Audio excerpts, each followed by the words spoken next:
kosong. Oke, yang di belakang maju ke depan. Iya. Cewek atau cowok maju ke depan.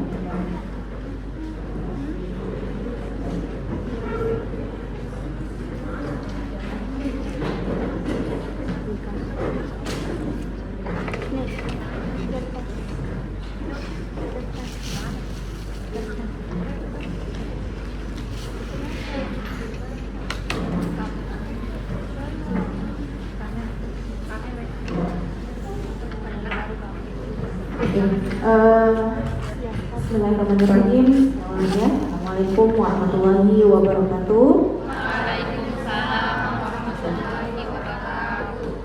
Ini pertemuan pertama kita di kelas besar pada blok kedokteran komunitas.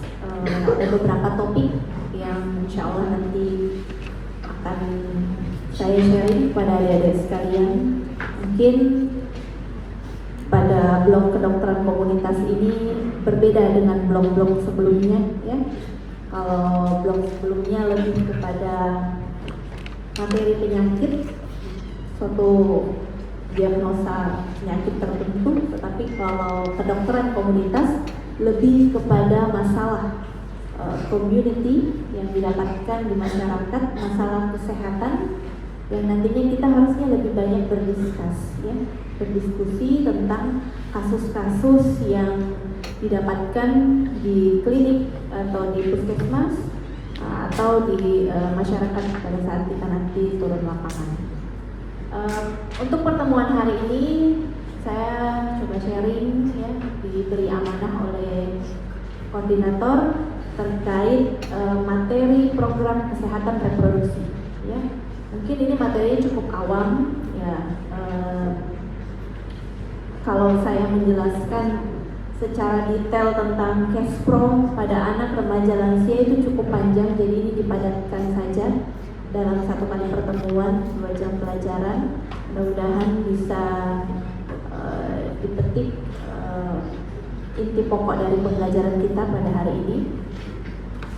Nanti saya akan memaparkan masalah-masalah yang ada pada di negara kita terkait masalah kesehatan reproduksi, baik itu pada anak, pada remaja, dan sampai lansia. Jadi sebenarnya ruang lingkup sasaran kita ini adalah saling berkesinambungan, ya, sebagai suatu siklus hidup mulai dari lahir, bertumbuh, produktif, dewasa, dan akhirnya mencapai usia tua. Oke, coba kita lihat terkait SKDI atau capaian yang harus dikuasai oleh mahasiswa.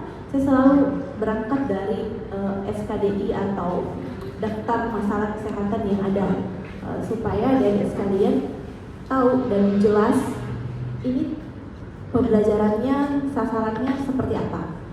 Nggak mungkin kita bisa menguasai semuanya. Misalnya blok-blok sebelumnya, ya, berapa penyakit yang banyak,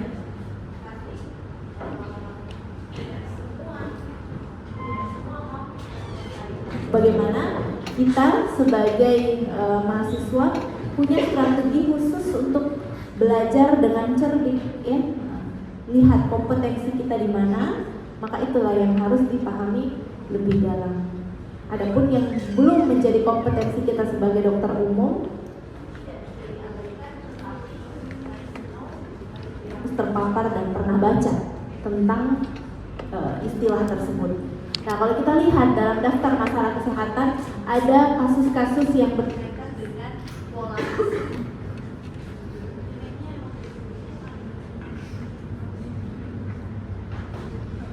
Ada yang berkaitan tentang pola asuh atau ibu balita, terus perilaku respon remaja, ini masuk dalam pembahasan kesehatan reproduksi, kemudian kesehatan asuh, ya.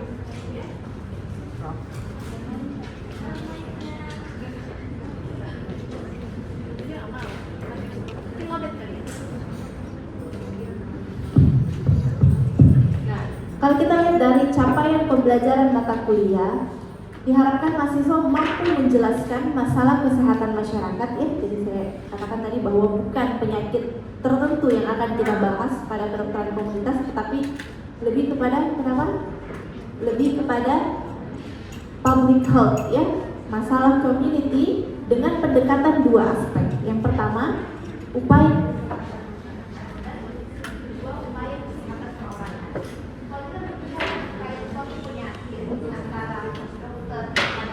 dan menggali anamnesa, pemeriksaan fisik, penunjang sampai lahir dan tegak suatu diagnosa, itu bagian dari UKP, upaya kesehatan perorangan. Itu udah lampau, kita udah lewat dengan berbagai macam blok sebelumnya, semester sebelum semester ini. Tetapi pada blok ini kita fokus kepada upaya kesehatan masyarakat. Perlu diketahui dalam fasilitas pelayanan kesehatan, baik itu tingkat primer ataupun lanjut, rumah sakit, klinik, dalam menyelenggarakan pelayanan kesehatan ada dua macam, upaya kesehatan perorangan dan upaya kesehatan masyarakat.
Kita lanjut ya sambil ini.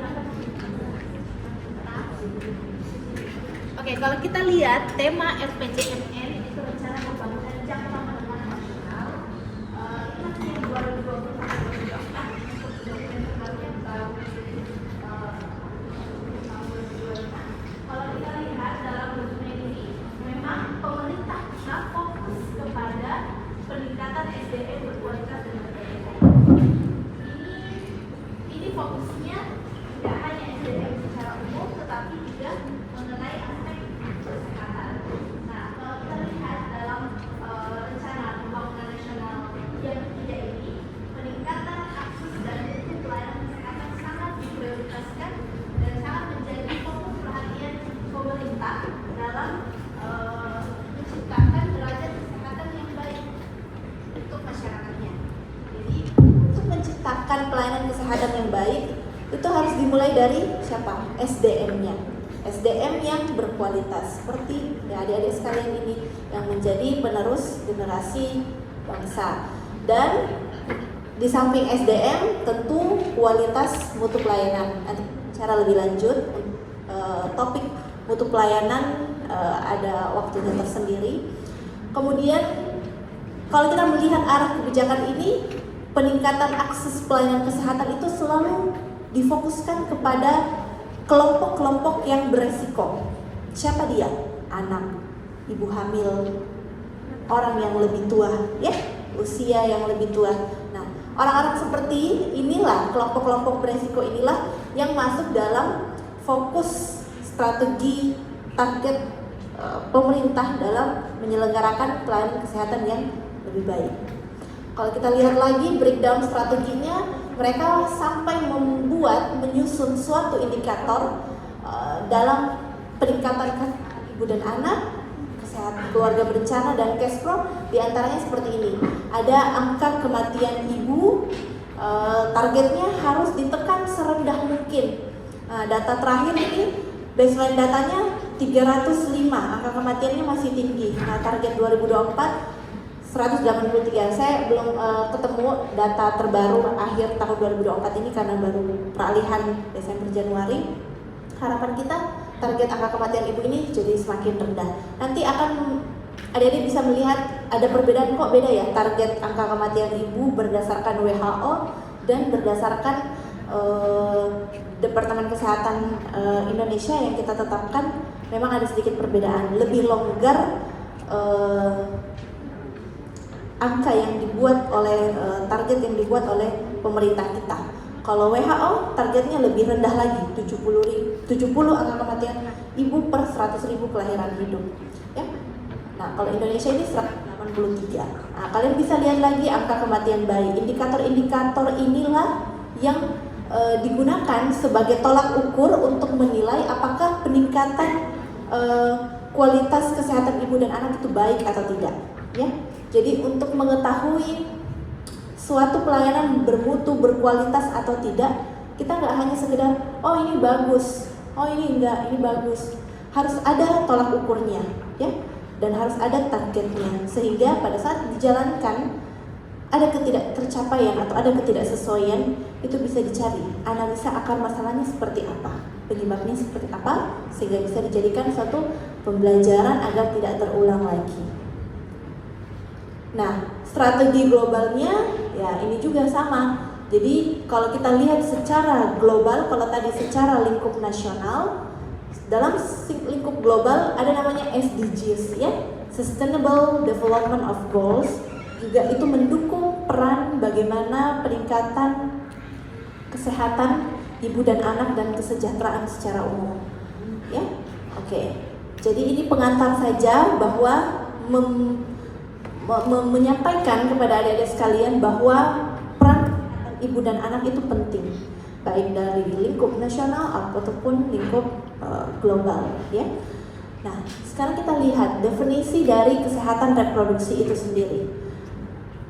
Kesehatan itu bukan hanya didefinisikan sebagai sehat secara fisik, terbebas dari suatu penyakit, ya, tetapi bagaimana definisi sehat reproduksi itu terbebas dari suatu kecacatan atau sehat secara psikis, ya, secara psikis, secara mental, ya, dan fungsi dari reproduksi itu sendiri.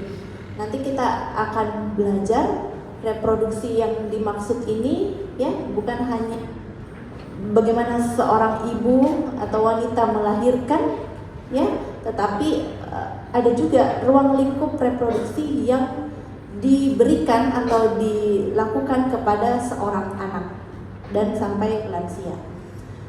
Nah, kalau kita lihat apa saja sih faktor-faktor yang terkait dengan kesehatan reproduksi, banyak macam, ya. Bisa dipengaruhi oleh faktor sosial dan ekonomi, misalnya karena kemiskinan, ya, finansial yang rendah, tingkat pendidikan yang kurang, literasi yang buruk, ya, atau akses lokasi tempat tinggal yang jauh dari perkotaan atau sumber pelayanan. Kemudian juga bisa dipengaruhi oleh faktor budaya. Ada beberapa masyarakat yang masih memiliki stigma yang konvensional, ya, tidak melek dengan informasi dan literasi teknologi, masih mementingkan adat kebudayaannya. Kemudian faktor psikologis lainnya, masalah internal keluarga, depresi bahkan, ya, atau masalah-masalah lainnya. Dan faktor biologis ini berkaitan dengan kondisi secara genetik atau medis. Nah, kalau kita lihat siklus kehidupan, ya, kesehatan reproduksi ini normalnya ya seperti inilah. Seperti ini, mulai dari seorang manusia itu lahir, tumbuh menjadi seorang balita, anak, remaja, sampai mencapai usia produktif. Kemudian ibu itu hamil, menyusui melalui masa-masa reproduksinya, dan akhirnya mencapai menopause. Nah, siklus kehidupan inilah yang ada atau kita berikan pendekatan di dalam suatu pelayanan kesehatan. Kita coba bisa lihat pada balita apa yang bisa dilakukan pada saat kita memberikan suatu pendekatan pelayanan kesehatan kepada mereka, ya. Jadi kita pantau tumbuh kembangnya, ya. Kita pantau status gizinya, ya. Tadi kan kita turun puskesmas, ya. Ada berapa capaian SPM yang dijalankan oleh setiap puskesmas? Oke, ada 12. Salah satunya yang kalian tahu apa? Di dalamnya ada pelayanan kesehatan ibu dan anak. Ada apa lagi yang berkaitan dengan topik kita? Pelayanan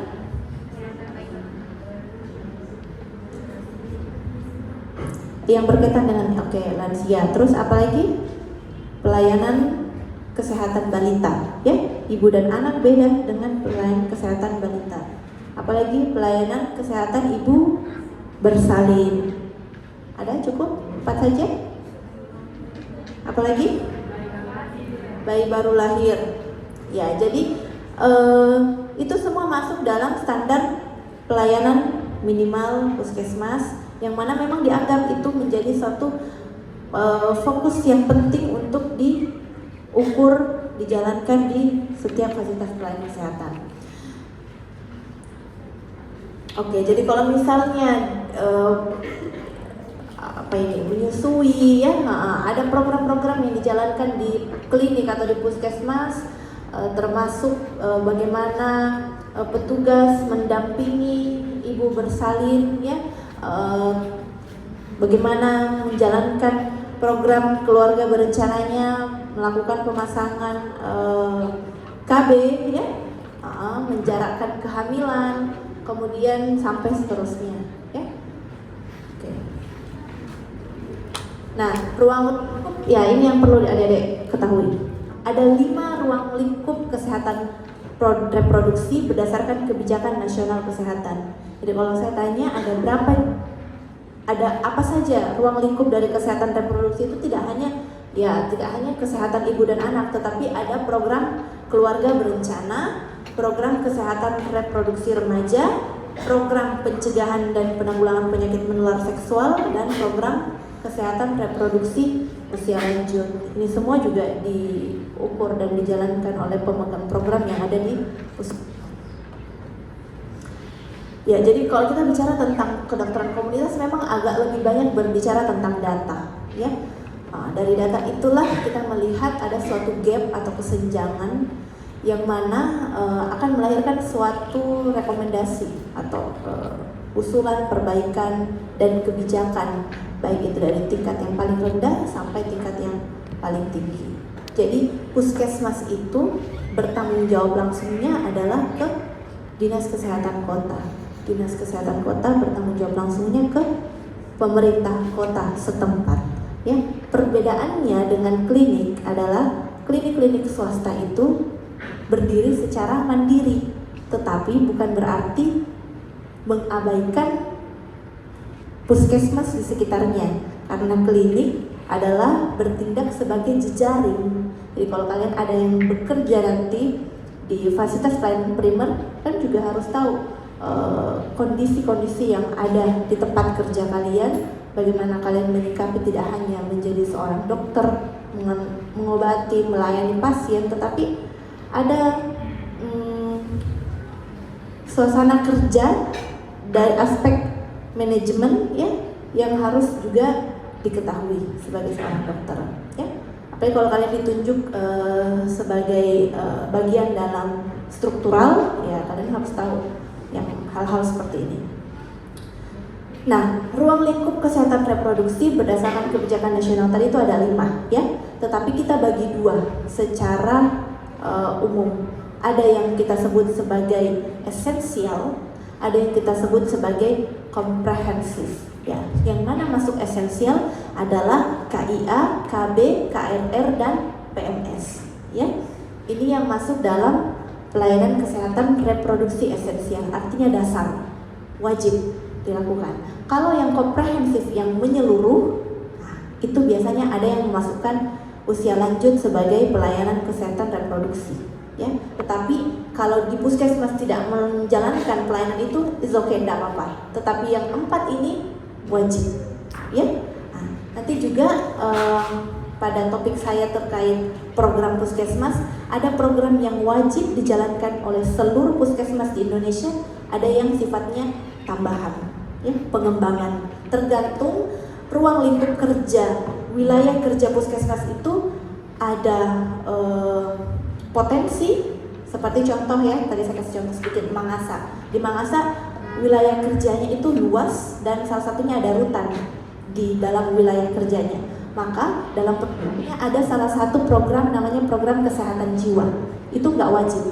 Di puskesmas lain kalau nggak ada potensi atau sumber daya yang harus digali terkait gangguan jiwa, itu mereka nggak perlu menjalankan program itu. Tetapi ada program wajib yang semua puskesmas harus jalankan. Dan itu menjadi pelaporan penting ke Dinas Kesehatan. Begitu juga dengan kesehatan reproduksi. Ada yang esensial, ada yang menyeluruh sebagai tambahan. Nah, paham sampai sini ya? Oke. Nah, ini tambahan gambaran bahwa dalam menjalankan suatu program ya kesehatan masyarakat ada indikator kinerja tadi yang saya sampaikan bahwa untuk mengukur tercapai atau tidak harus ada tolak ukurnya ya, harus ada tolak ukurnya dan ada indikator bagaimana mengukur ketercapaian program tersebut. Kalau kita lihat ini kecil banget tulisannya.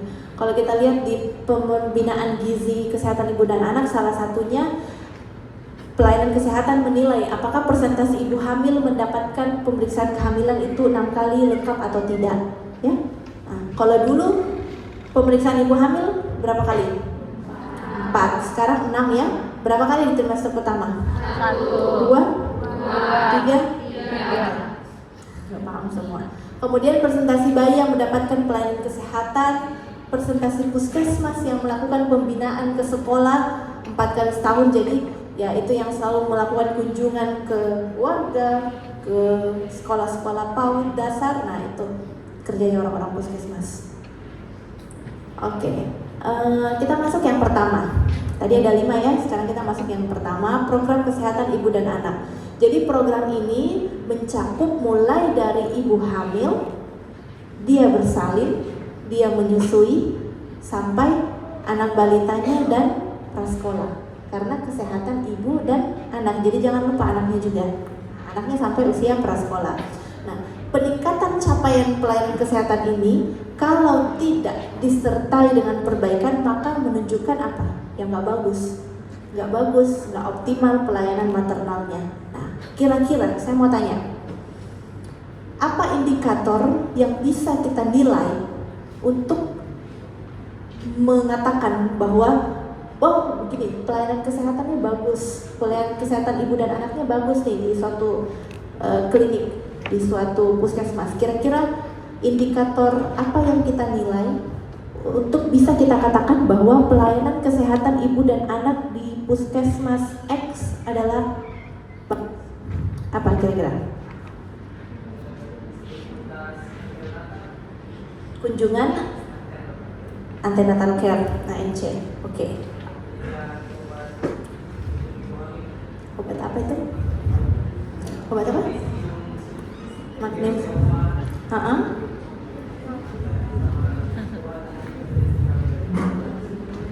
Oke. Itu obat-obat dasar yang harus diberikan untuk setiap ibu hamil?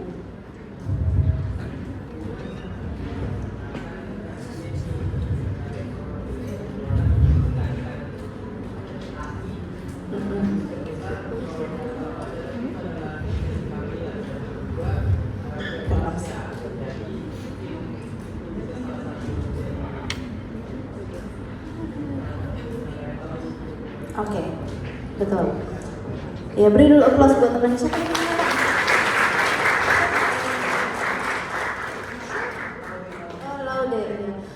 Jadi betul ya, salah satu indikator yang bisa dijadikan acuan untuk mengatakan bahwa program kesehatan ibu dan anak bagus atau tidak ya, salah satunya adalah frekuensi angka kunjungan antenatal care ibu hamil itu lengkap minimal 6 kali. Salah satunya juga bagus, menarik, penyediaan tambahan obat-obat. Ya, jadi dia karena melihat angka kunjungan, angka kematian ibu yang tinggi ya, kita berusaha tekan dengan cara penyediaan obat-obatan, BMHP, sarana prasarana yang lengkap, ya. Nah, salah satu indikator lain juga kita bisa lihat dari kemampuan SDM, ya. Jadi kalau tadi berdasarkan input bahannya, alat-alat dan sarananya, kemampuan SDM juga sangat penting untuk memberikan pelayanan ponet dan ponek yang baik, ya. Jadi pelayanan obstetri, neonatal, emergensi dasar ini wajib di puskesmas, pelayanan primer. Nanti kalau yang ponek ini di rumah sakit, ya, si komprehensif. Dan ini harus pelayanan 24 jam, ya.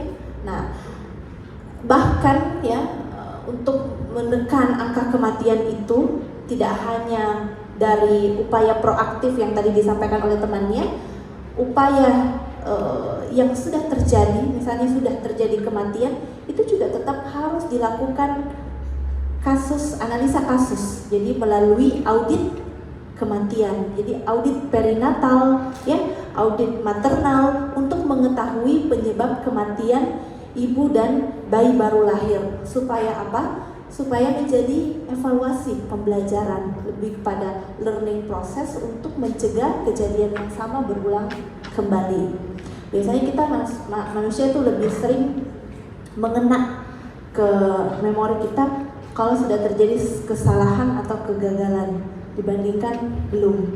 Tapi jangan berharap untuk sampai ke sana. Jadi ada tindakan proaktif dan ada tindakan korektif yang kalau sudah terjadi bagaimana tindak lanjutnya, ya. Nah, kalau kita lihat angka kematian ibu ini memang ya masih tinggi, ya. Tahun 2015 305, targetnya 232, dan ternyata tempat kematian ibu terbanyak adalah di rumah sakit. Ya, mungkin karena memang kondisinya sudah berat, ya. Kemudian tempat lainnya bisa dalam perjalanan, bisa di rumah. Ternyata di rumah yang mungkin ya masyarakat yang akses pelayanannya jauh, tidak sempat mencapai pelayanan kesehatan, sudah meninggal duluan, ya. Nah, kalau kita lihat angka kematian neonatal, bayi dan balita, ini juga masih terbilang cukup tinggi. Targetnya adalah 16,8 di tahun 2024. Kematian terbanyak juga memang berasal didapat di rumah sakit, ya. Di rumah juga ada. Dan memang yang dilaporkan tidak banyak, lebih banyak yang tidak terlaporkan, ya. Nah, inilah banyak metode-metode yang digalakkan oleh pemerintah untuk mencari angka kematian yang terjadi baik itu di klinik, puskesmas atau di rumah sakit. Nah, pemerintah membentuk suatu sistem untuk melakukan upaya penurunan angka kematian ini. Jadi kalau ada masalah, saya seringkali menyampaikan masalah apapun itu, entah itu bagian aspek kesehatan atau masalah di luar non kesehatan, kita coba berusaha belajar berpikir secara sistem. Masalahnya di mana? Sistem itu maksudnya ada sistem input, pendekatan sistem dari aspek input, proses, dan output. Kira-kira kalau di input masalahnya apa? Bisa dari SDM-nya, bisa dari keuangannya, anggaran yang tersedia, bisa dari sarana prasarana yang ada, fasilitas yang tidak lengkap, alat dan bahan yang tidak lengkap. Itu dari aspek input. Kemudian dari aspek proses adalah bagaimana SDM yang ada menjalankan suatu pelayanan itu sesuai dengan standar prosedur pelayanan yang baik yang sudah ditetapkan. Apakah semua seragam, tahu cara melakukannya, kompetensi yang mereka sudah miliki dijalankan dengan baik, ya? Karena tentu namanya juga manusia pasti punya hilaf, pasti punya human error, ya. Tetapi hati-hati di pelayanan kesehatan, resiko human error ini sangat tinggi. Mungkin pernah saya jelaskan ya topik di bioetik, ya, tentang topik saya di bioetik tentang patient safety, ya, pernah, ya, bahwa pelayanan kesehatan itu sebenarnya abu-abu. Saya tuh paling takut kalau bawa keluarga berobat di rumah sakit yang saya tidak punya kenalan di dalamnya. Ya, meskipun kita tahu kadang ya bahwa oh ya ini rumah sakit akreditasi A, rumah sakit paling bagus internasional, ya. Tapi kadang masalah-masalah teknis atau human error yang parahnya bisa menyebabkan insiden atau cedera pada pasien itu berpotensi terjadi, ya. Apalagi kalau mutu pelayanan rumah sakit tersebut tidak bagus.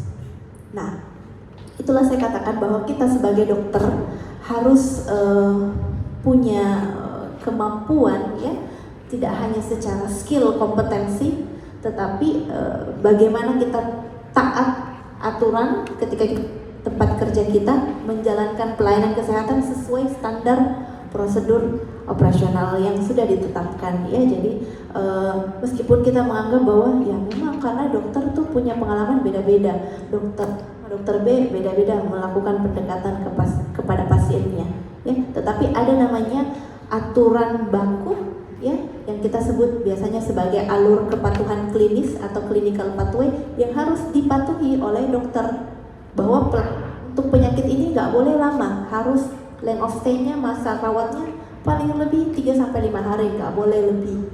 Nah, kecuali dalam kondisi-kondisi pasien ada komplikasi, nah itu biasanya selalu dirapatkan di dalam suatu rumah sakit, ya, untuk kasus-kasus, jadi dia dilakukan secara tim.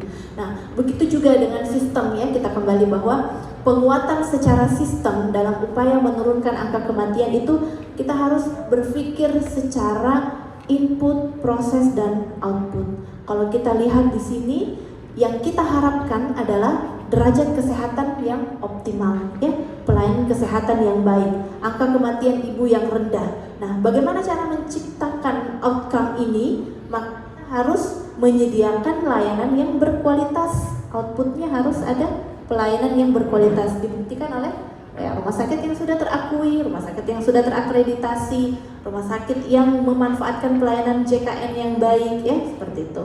Nah, cara mendapatkan atau melahirkan output yang baik ini, ya, proses sama input harus dibenerin, harus dibenarkan dengan baik. Cara apa? SDM harus kompeten, sarana prasarana harus lengkap sesuai dengan standarisasi, ya.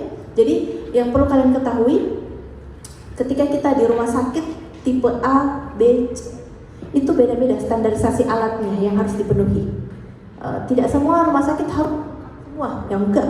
Rumah sakit D sama C nggak perlu ada CT scan, ya, karena memang sudah diatur regulasinya bahwa ada standarisasi alat kesehatan yang harus dipenuhi oleh tiap-tiap kelas rumah sakit.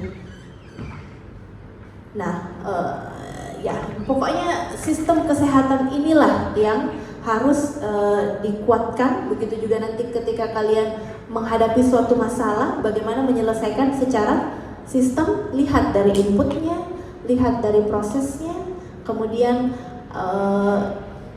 output yang diharapkan seperti apa. Jadi biasanya kita berpikir mundur ke belakang, kita harapkan capaiannya 100%, tapi kok nggak 100%, masalahnya di mana? Lihat inputnya, lihat prosesnya. Oke?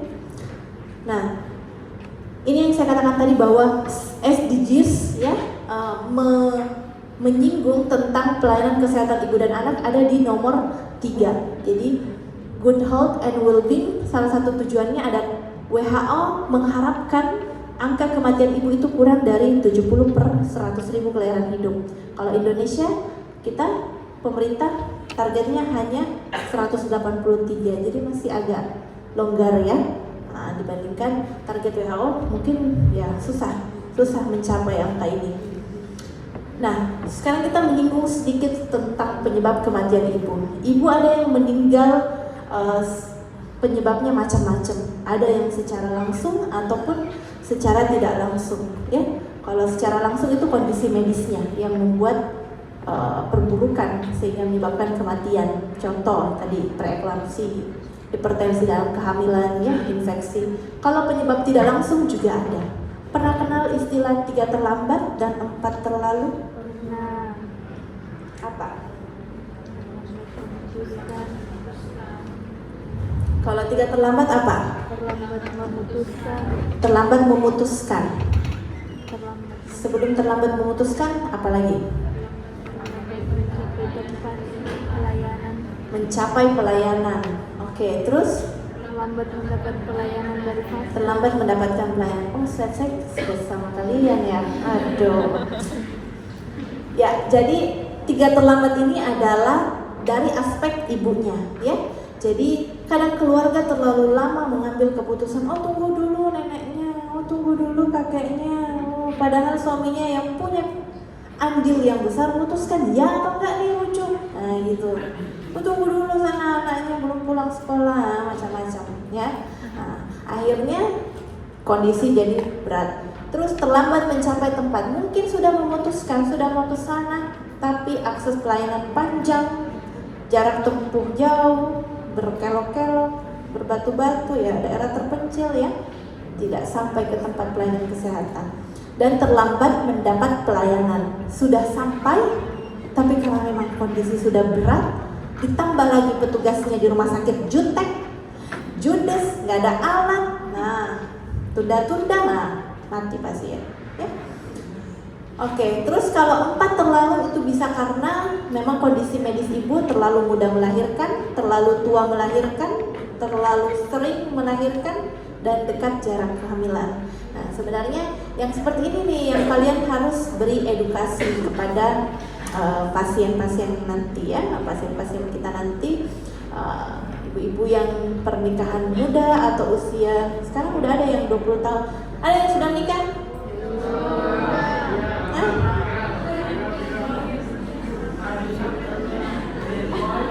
Berapa Juli? Berapa umurnya kalian? Berapa umurnya? 23? Oh iya, kamu berapa? Oh, udah 3. Oh, kamu gap year ya. Yang paling muda berapa? Oh, 20. Artinya kalian masih remaja. Oke, ya. Seperti itu. Nah, sekarang kita loncat ke kesehatan anak. Kalau untuk kesehatan ibu, paham sampai sini, ya?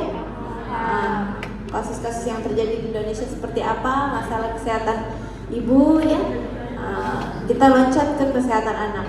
Kalau untuk kesehatan anak, ya bagaimana program pemerintah melakukan upaya pemeliharaan kesehatan anak, fungsinya ya untuk mempersiapkan generasi akan datang, ya. Jadi untuk melihat kesehatan anak ini baik atau tidak, lihat angka kematian neonatal, lihat angka kematian bayi, dan lihat angka kematian balitanya, ya. Nah, kalau kita lihat di sini angka kematian balita, bayi neonatal, mohon maaf, adalah indikator keberhasilan program kesehatan ibu. Semakin rendah angka kematiannya, ya semakin mengindikasikan bahwa baik pembangunan kesehatan keluarganya. Ini sebenarnya nggak update tahun 2020 terakhir, saya belum update. Tapi ada penurunan, ya, dari 17 juta jiwa sampai mendekati angka 11,7 jiwa per 1000 kelahiran hidup. Nah, untuk kesehatan anak itu memang harus berperan penting adalah kedua orang tua, ya. Anak itu lahir secara fitrahnya dipengaruhi oleh siapa? Kedua orang tuanya. Dia ibarat kertas putih yang ketika nanti dia besar atau dalam proses tumbuhnya, tergantung orang tuanya mau mewarnainya dengan apa, ya, dengan pendidikan yang baik, asuhan keluarga yang baik atau tidak, ya. Tentu beda-beda pola pendidikan orang tua kepada anak. Ada yang sifatnya demokratik, ada yang diktator, ya, ada yang serba boleh, ya. Sampai sekarang pun seorang ibu itu harus tetap belajar untuk bagaimana, meski dia sudah jadi seorang ibu, ya, sudah punya anak, ya tetap harus belajar parenting, bagaimana mengasuh, mendidik anak. Dan anak pertama, anak kedua, anak ketiga itu nggak bisa sama pola pengasuhannya, pasti ada yang berbeda, ya. Oke, jenis-jenis pola pengasuhan, ya, ini boleh silakan kalian baca, ya. Nah, ini ilmu umum saja. Kemudian terkait kesehatan reproduksi, ya, ini kita menyinggung kesehatan reproduksi, bahwa untuk usia anak balita penting nggak kesehatan reproduksi? Iya, penting, ya. Jadi jangan mengira kalian bahwa anak-anak itu tidak usah dikenalkan tentang alat kelamin, tidak usah dikenalkan tentang bagaimana jenis kelamin perempuan dan laki-laki. Saya pernah mendengar suatu webinar bahwa anak usia 2 tahun, ya, anak usia 2 tahun itu meskipun dia belum mengetahui mana yang baik, mana yang buruk, tetapi memorinya merekam, sangat merekam, ya. Makanya ada anak-anak yang menghafal Al-Quran umur 2 tahun dia udah hafal pada saat dia sudah tahu membaca, padahal dia nggak bisa baca nih. Jadi ketika dia sudah bisa membaca, memori ingatannya itu yang pendengaran yang lebih kuat, audionya akan merekam kembali apa yang dia lihat, yang sudah mampu dia baca. Nah, begitu juga tentang kesehatan reproduksi yang ingin saya katakan, bahwa kadang-kadang kita tidak istilahnya membiasakan saja, biasa aja, itu hal yang lumrah. Kalau anak-anak lihat orang tuanya mandi, misalnya, ya, anak kecil mandi sama ibunya mandi sama anaknya 2 tahun, 3 tahun, seharusnya itu sudah tidak boleh, ya. Kadang-kadang kan masih ada orang tua yang gak apa-apa tuh mandi sama anaknya, dilihat kan organ, ya kan telanjang kan orang mandi kan, ya. Itu memang pada usia dia tidak mengetahui bahwa ini baik atau buruk, tetapi perilaku yang menyimpang itu bisa terjadi. Pernah dengar enggak berita sekarang? Ada anak 4 tahun menyodomi temannya sendiri usia 4 tahun. Nah, dia nggak tahu itu apa, tapi karena dia sering melihat organ kelamin orang tuanya misalnya, ya, bukan dalam kondisi yang tidak benar, tapi sesuatu yang biasa aja dianggap lumrah karena mandi. Nah, dia jadi mengira bahwa itu sesuatu yang biasa aja dipegang, di apa dan di apa gitu, ya. Nah, jadi tidak boleh, ya. Makanya di dalam Islam kita harus memisahkan anak, ya, pada usia berapa? 10 tahun gak boleh tidur sama saudaranya yang jenis kelamin berbeda harusnya, ya. Coba kamu baca umur anak-anak, kalau dia sudah mencapai 7 ke atas 10 tahun, gak boleh dia bobo sama, ya. Meskipun bobo bersama itu tidak telanjang, ya, tapi harus sudah dipisahkan. Bagaimana anak harus diajarkan cara membersihkan organ reproduksinya, dia harus tahu identitasnya. Ini loh, saya perempuan, saya nggak boleh disentuh area yang mananya, yang boleh disentuh hanya ini, yang nggak boleh yang mana, ya. Itu harus diajarkan dalam pola pengasuhan dan pelibatan peran ayah ini yang sangat penting dalam proses tersebut, ya. Nah, tantangannya apa? Karena memang banyak, ya, orang tua masih beranggapan ya ini biasa aja kok, tabu juga menjelaskan kepada anak gimana ya cara menjelaskannya, ya. Nah, jadi kita harus melihat juga dengan informasi seksual yang harus dijelaskan kepada anak, ya. Keterbatasan pengetahuan orang tua juga mungkin masih kurang, ya, dan penyalahgunaan teknologi. Nah, ini yang saya khawatir juga. Ini yang susah, ya, penyalahan teknologi ini, penyalahgunaan teknologi ini kadang kita nggak tahu game sekarang sudah dimasukkan unsur homoseksualitasnya, apalagi macam-macam, bahkan yaitu film-film yang merusak tauhid atau akidah anak-anak seperti dewa apa itu di Indosiar. Iya, ada itu dewa-dewa ini, ya, itu nggak boleh, ya. Iya, dewa Krishna, iya benar-benar. Ya. Oke, jadi ini suatu program, ya, yang dijalankan oleh Dinas Kesehatan Provinsi Kabupaten Kota, bahwasanya bagaimana melaksanakan dan menjamin SDM yang baik, sarana obat alkes yang baik, memastikan pelayanan yang berkualitas, ya, dan semuanya ini untuk menunjang pelayanan kesehatan yang baik, ya, baik secara umum atau ibu dan anak ini secara umum aja. Nah, kerangka konsep kesehatannya adalah harus ada kesehatan yang berkualitas, peningkatan pengguna layanan dan pemanfaatan asuransi JKN oleh masyarakat, ya. Sekarang sudah tidak ada lagi yang tidak punya BPJS kan? Sekarang punya BPJS. Tapi sekarang BPJS lagi strict. Kalau demam-demam biasa, mohon maaf, tidak bisa masuk UGD. Oke, sekarang kita masuk ke program keluarga berencana. Nah, tadi kita sudah bahas dua lingkup, kesehatan ibu dan kesehatan anak. Nah, sekarang keluarga berencana terkait apa? Pasangan suami istri untuk mengontrol tingkat kelahiran melalui interval atau jarak kelahiran yang berhubungan dengan umur suami atau istri untuk menentukan jumlah anak, ya. Jadi indikator untuk menentukan tingkat keberhasilan program ini ada yang kita sebut dengan TFR, ya. Total Fertility Rate, ya, angka kelahiran total. Jadi kalau tinggi angka kelahiran total, apa nggak berhasil ini, kan KB programnya 2 anak cukup, ya. Jadi kalau mereka-mereka yang menganut banyak anak banyak rezeki, lewat ini programnya. Ya, sebenarnya ya saya juga tidak menafikan istilah banyak anak banyak rezeki itu, ya, karena anak saya 3. Jadi maksudnya begini, sebenarnya program pemerintah itu baik karena kita kan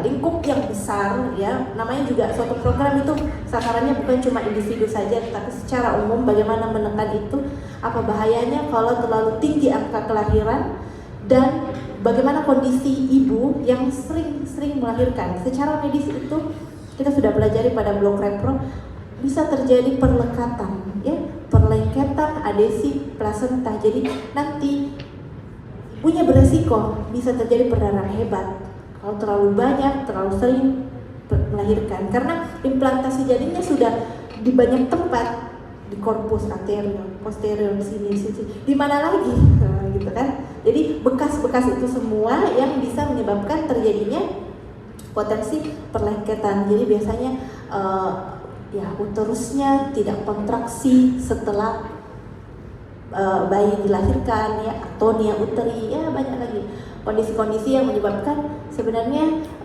ke diri ibu itu sendiri, ya. Oke.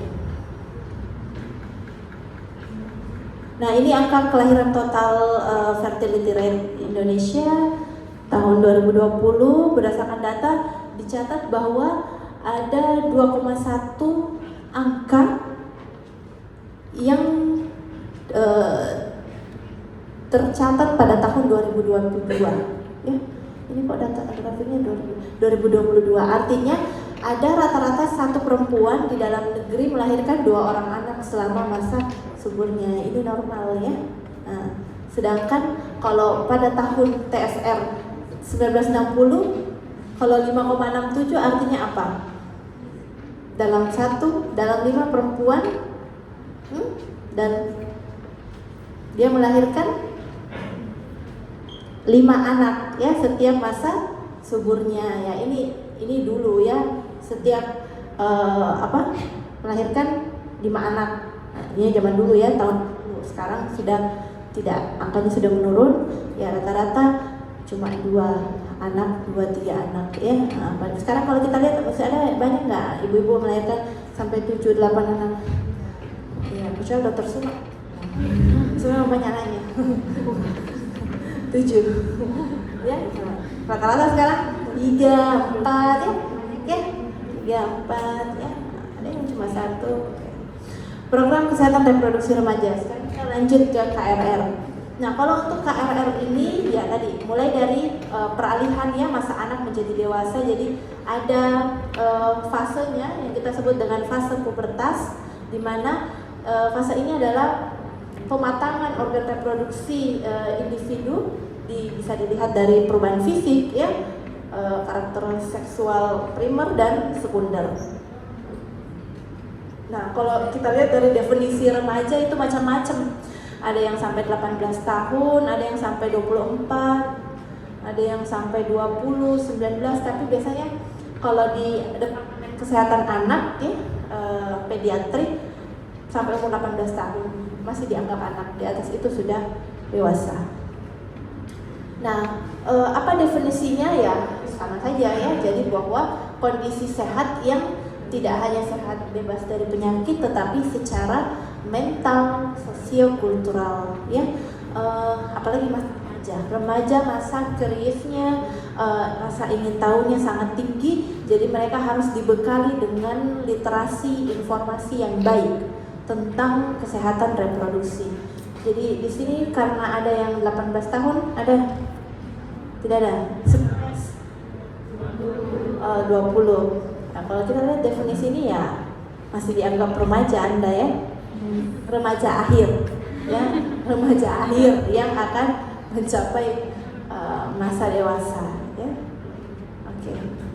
Nah, apa pendidikan kesehatan reproduksi remaja itu tujuannya ya itu tadi untuk bekal pengetahuan tentang anatomi faal, apalagi kalian sudah tahu ya tentang reproduksi apa proses perkembangan ya, mencegah dan melindungi remaja dari perilaku seksual dan mempersiapkan remaja untuk menjalani kehidupan reproduksinya yang sehat.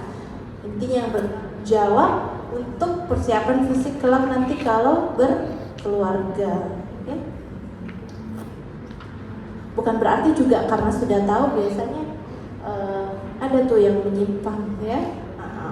Kayak anak-anak pernah ada kasus kebidanan, bidan ya, dia ya kan tidak menjamin juga bahwa kalian sudah tahu, sudah aman dari perilaku kesehatan remaja, ya jangan disalahgunakan ya. Oke. Nah, perilaku beresiko pada remaja ini ya seks pranikah, seks berganti pasangan, abortus tidak aman, perilaku PMS ya, dan narkotika. Ya mohon maaf ya, kalau saya mengatakan bahwa di klinik saya pernah dapat 2-3 kali mahasiswa, bukan mahasiswa kedokteran, mahasiswa Unismu yang ada riwayat kontak seksualnya ya, datang dengan penyakit yaitu PMS. Salah satunya penyakit yang manifestasi klinisnya adalah urethral discharge. Seperti itu. Jadi hati-hati ya, jangan sampai terjerumus kepada perilaku seperti itu. Ada kita sebut sebagai triad kesehatan reproduksi remaja, ini paling strict ya, bergandengan seksualitas, HIV/AIDS dan narsa ya. Insya Allah kalau adik-adik dibekali dengan iman yang kuat ya insya Allah tidak terjerumus ya ke hal-hal yang negatif seperti ini ya. Nah, kalau di luar negeri itu katanya ya, ini penelitian dari Iranian Red Crescent mengatakan bahwa ada stigma buruk pada mereka. Kadang-kadang remaja jadi takut pergi berobat. Mereka jadi takut berobat ke sana ya, karena kondisi yang nanti bakal dia terima ketika diketahui bahwa melakukan perilaku beresiko seperti ini ya. Nah, harusnya sebenarnya bukan dijauhkan atau dikucilkan, tapi dirangkul dan dilakukan rehabilitasi ya, baik secara individu anak tersebut atau melalui keluarganya. Jadi peran orang tua itu tidak terlepas dalam kondisi seperti ini. Nah, kalau kita lihat data persentase seks pranikah itu paling sering karena apa? Karena penasaran ya. Penasaran, dipaksa oleh pasangan, dan saya nggak tahu ini kenapa bisa terjadi saja. Oke. Nah, terus kenapa? Astagfirullah, jangan ya.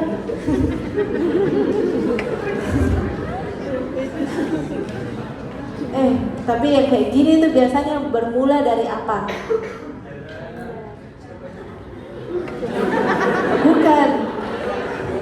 Bermula dari apa? Dari bercanda. Iya, bermula dari dekat dengan yang bukan muhrim, ya kan? Nah,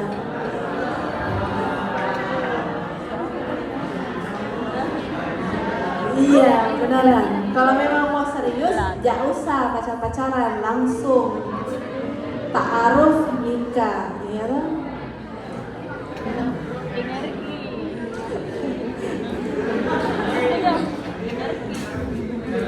Iya, siapa yang Pak Ustadz di sini?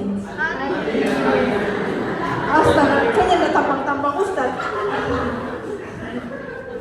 Oke, kita lanjut ya. Oke. Perilaku beresiko remaja lainnya ini yang tadi ketergantungan nafsa ya, jadi istilahnya bisa narkoba, nafsa, narkotik, psikotropik dan zat adiktif lainnya. Jadi ini ya tipis-tipis mendekati dengan perilaku seksual ya dan perilaku apa tadi yang teriak nafs HIV/AIDS ya. Oke, penyalahgunaan narkoba ya banyak ya, bisa kalau dari faktor genetiknya atau pola asuh keluarga yang tidak baik, broken home, lingkungan atau teman yang tidak mendukung ya. Jadi pandai-pandai memilih teman yang baik, gangguan psikiatrik ya, memang ada masalah medis, kecemasan atau depresi. Nah, perilaku beresiko remaja ini paling sering HIV/AIDS. Makanya pemerintah punya kebijakan dalam penanggulangan HIV/AIDS bukan untuk dijauhi, tetapi bagaimana orang dengan HIV/AIDS itu dirangkul, didekati dan diberikan pendampingan rehabilitasi. Ya, oke. Program kebijakan penanggulangan HIV/AIDS ini bisa melalui pencegahan penularan melalui transmisi seksual, ya, penggunaan kondom, ya, pencegahan penularan melalui penyuntikan narkoba dan perawatan dukungan pengobatan melalui pemeriksaan ya yang ada ini biasanya di rumah sakit VCT dan pengobatan ARV. Faktor-faktor yang mempengaruhi banyak ya, bisa dari internal dan eksternal keluarga. Pokoknya kalau dukungan keluarganya tidak baik ya, ada masalah broken home dari orang tua, nah itu bisa berpotensi menimbulkan perilaku beresiko remaja lainnya.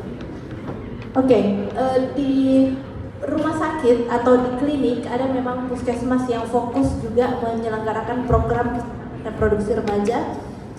Itu ada programnya, salah satunya ini BKR, ya, Bina Keluarga Remaja, atau petugas atau kader-kader kesehatan turun langsung ke sekolah-sekolah SMA terutama dan SMP untuk mereka memberikan pengetahuan penyuluhan tentang kesehatan reproduksi, ya. Bisa dengan metode ini, ya, didaktik, sokratik atau berdasarkan peran pemerintah yang dijalankan sekarang ini di KBN Bina Keluarga Remaja. Nah, program kesehatan lainnya itu salah satunya paling sering adalah berawal dari konseling sebaya. Jadi biasanya kita menyarankan kepada remaja tersebut untuk punya konselor yang seusia mereka, karena paling sering memang mereka hanya mau cerita atau terbuka dengan temannya saja. Tetapi konselor yang ditunjuk ini harus mampu menjadi pendengar yang baik, memberikan saran-saran saja, dan nanti kalau memang dia tidak mampu menyelesaikan, diarahkan ke guru BK-nya atau guru konselingnya di sekolah. Dan komunikasi orang tua remaja tadi yang saya sampaikan memang harus penting, dan program-program lainnya yang dijalankan oleh BKKBN ya, yang kita sebut sebagai Program Pusat Informasi dan Konseling Remaja atau PIKR dan BKR, ya. Tujuannya adalah sebenarnya untuk membangun kesadaran remaja itu sendiri, bagaimana menghindari perilaku beresiko, menghindari istilah penasaran atau pengen coba-coba, ya, dan agar dia bisa jadi role model yang baik dengan teman sebayanya, ya. Karena usia seperti ini itu selalu mau mencontoh yang baik. Jadi kalau contoh yang baiknya banyak, maka perilaku beresikonya bisa ditekan, ya. Oke, ini sumber informasi data bahwa mereka memang paling sering berbicara atau mengkomunikasikan masalahnya dengan teman, ya ini paling tinggi teman untuk pasien laki-laki, untuk remaja laki-laki, tapi kalau yang perempuan lebih kepada ibunya, ya jadi tadi peran keluarga masih tetap tinggi. Kalau laki-laki sungkan ya bicara sama ibunya, lebih senang bicara sama temannya. Terus diskusinya juga ini ya sama ya. Ternyata dari hasil penelitian tahun 2022 menunjukkan peran keluarga yang memberikan hubungan yang signifikan ya di bawah 0,005. Oke. Sampai sini ada pertanyaan tentang kesehatan ibu dan anak, kesehatan keluarga berencana, dan kesehatan reproduksi remaja. Masih ada 2. Ada yang mau ditanyakan? Cukup? Jelas ya?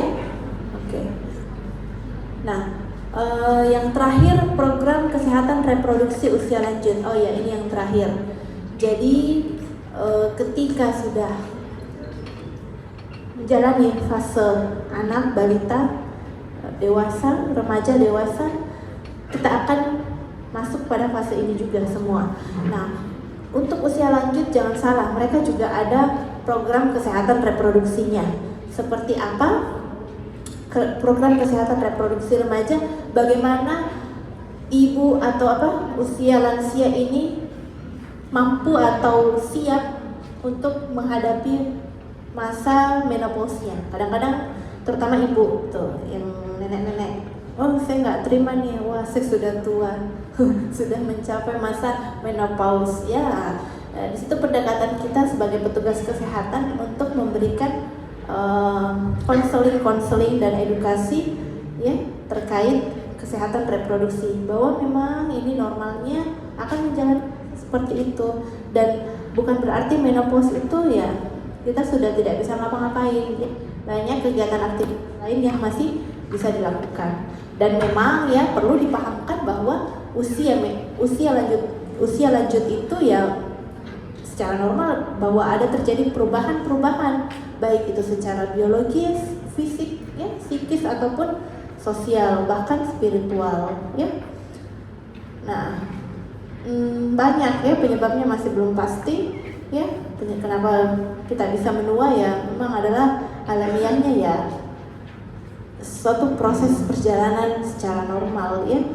Nah, masalah kesehatan pada usia lanjut ini biasanya adalah fungsi-fungsi degeneratif yang mulai menurun ya, sehingga dia rentan terkena suatu penyakit ya, infeksi menular ya, seperti kita lihat di sini paling tinggi artritis ya, kemudian hipertensi ya, penyakit-penyakit lainnya, penyakit tidak menular seperti DM ya, stroke. Perubahan yang terjadi pada lansia macam-macam ya, ini secara umum kalian bisa baca juga bahwa kadang mereka tidak siap dengan kondisi yang terjadi ya. Ada nggak kalian punya nenek yang tidak mau dibilang nenek? Ada nggak kalian punya kakek nggak mau dibilang kakek? Iya, maunya dibilang grandma, lebih padahal nenek juga. Atau bilang eman, gitu kan? Oke. Ini beberapa perubahan fisik yang bisa terjadi pada usia-usia yang lanjut, ya. Intinya bagaimana lanjut usia itu bisa tetap sehat dan berkualitas, ya.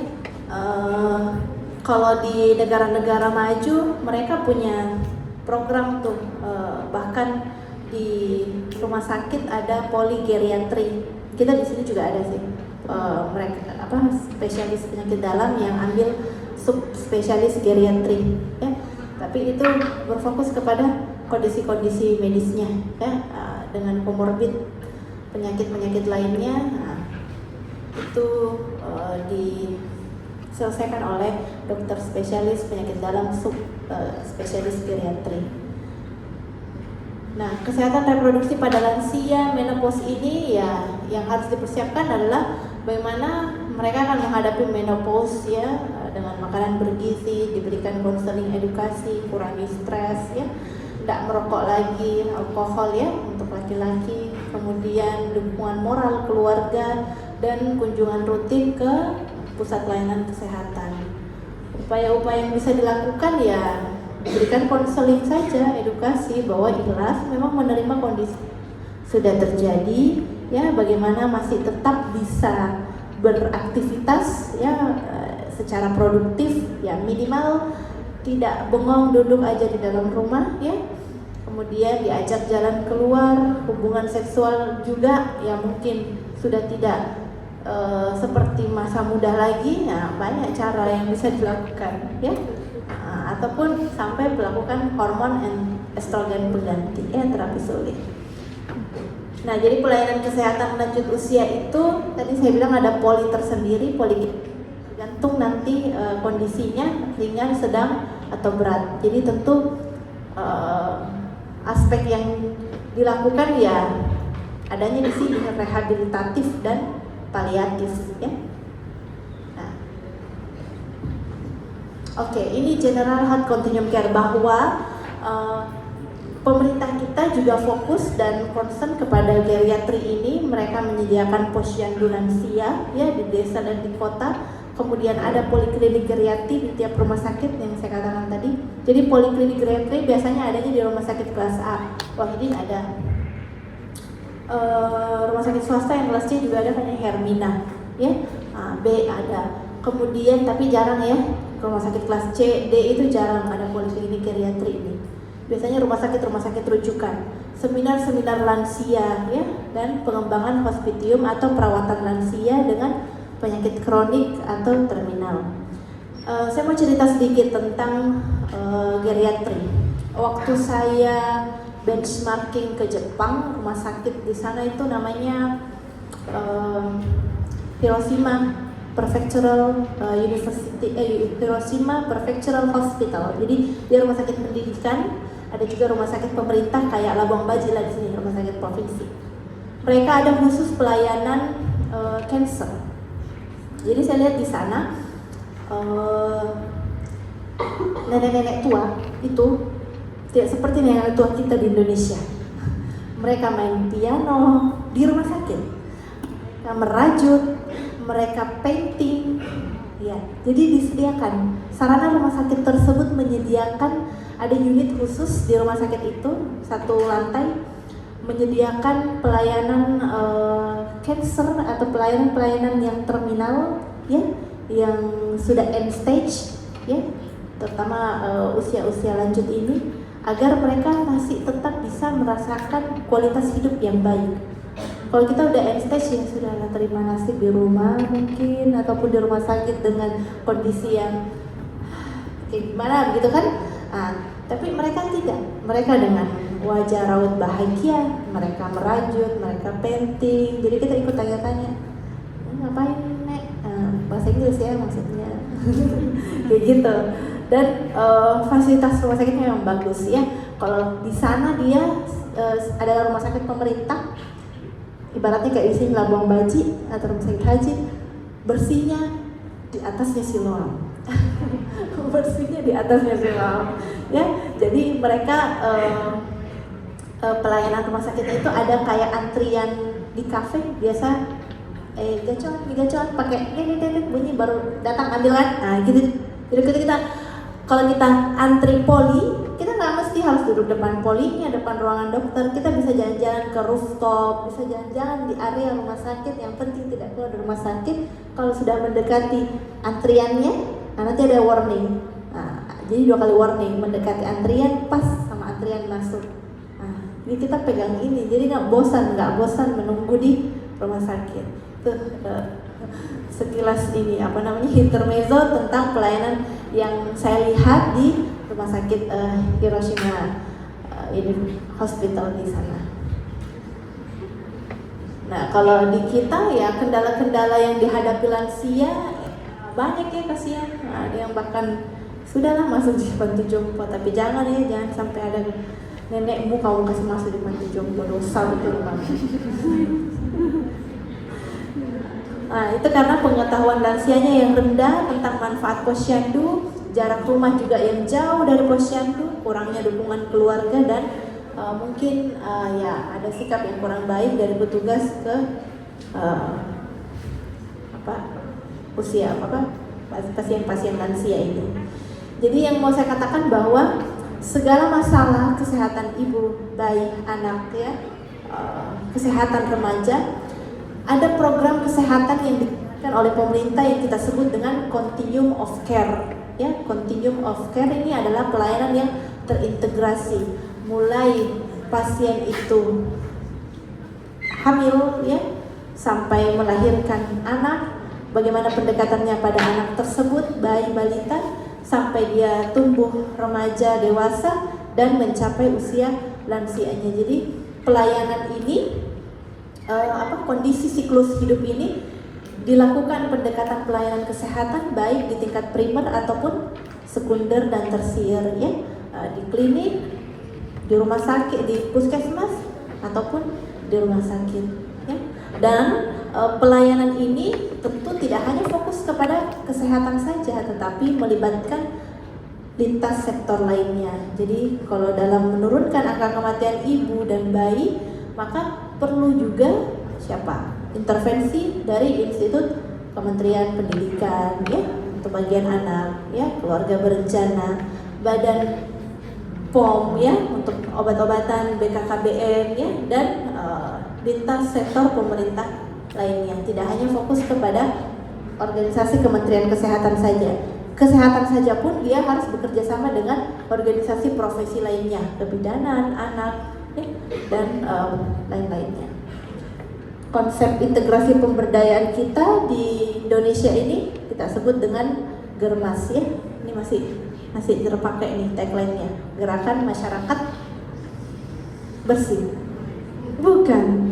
Apa? Iya sehat. Itu bersih.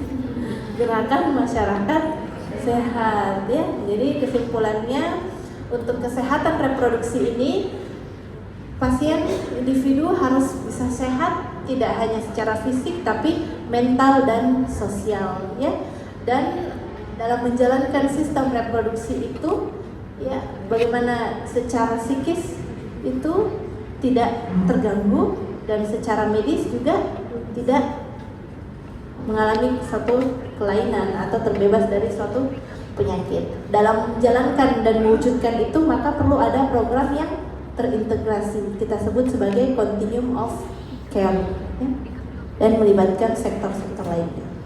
Oke, mungkin cukup pertemuan kita hari ini. Ada yang mau ditanyakan?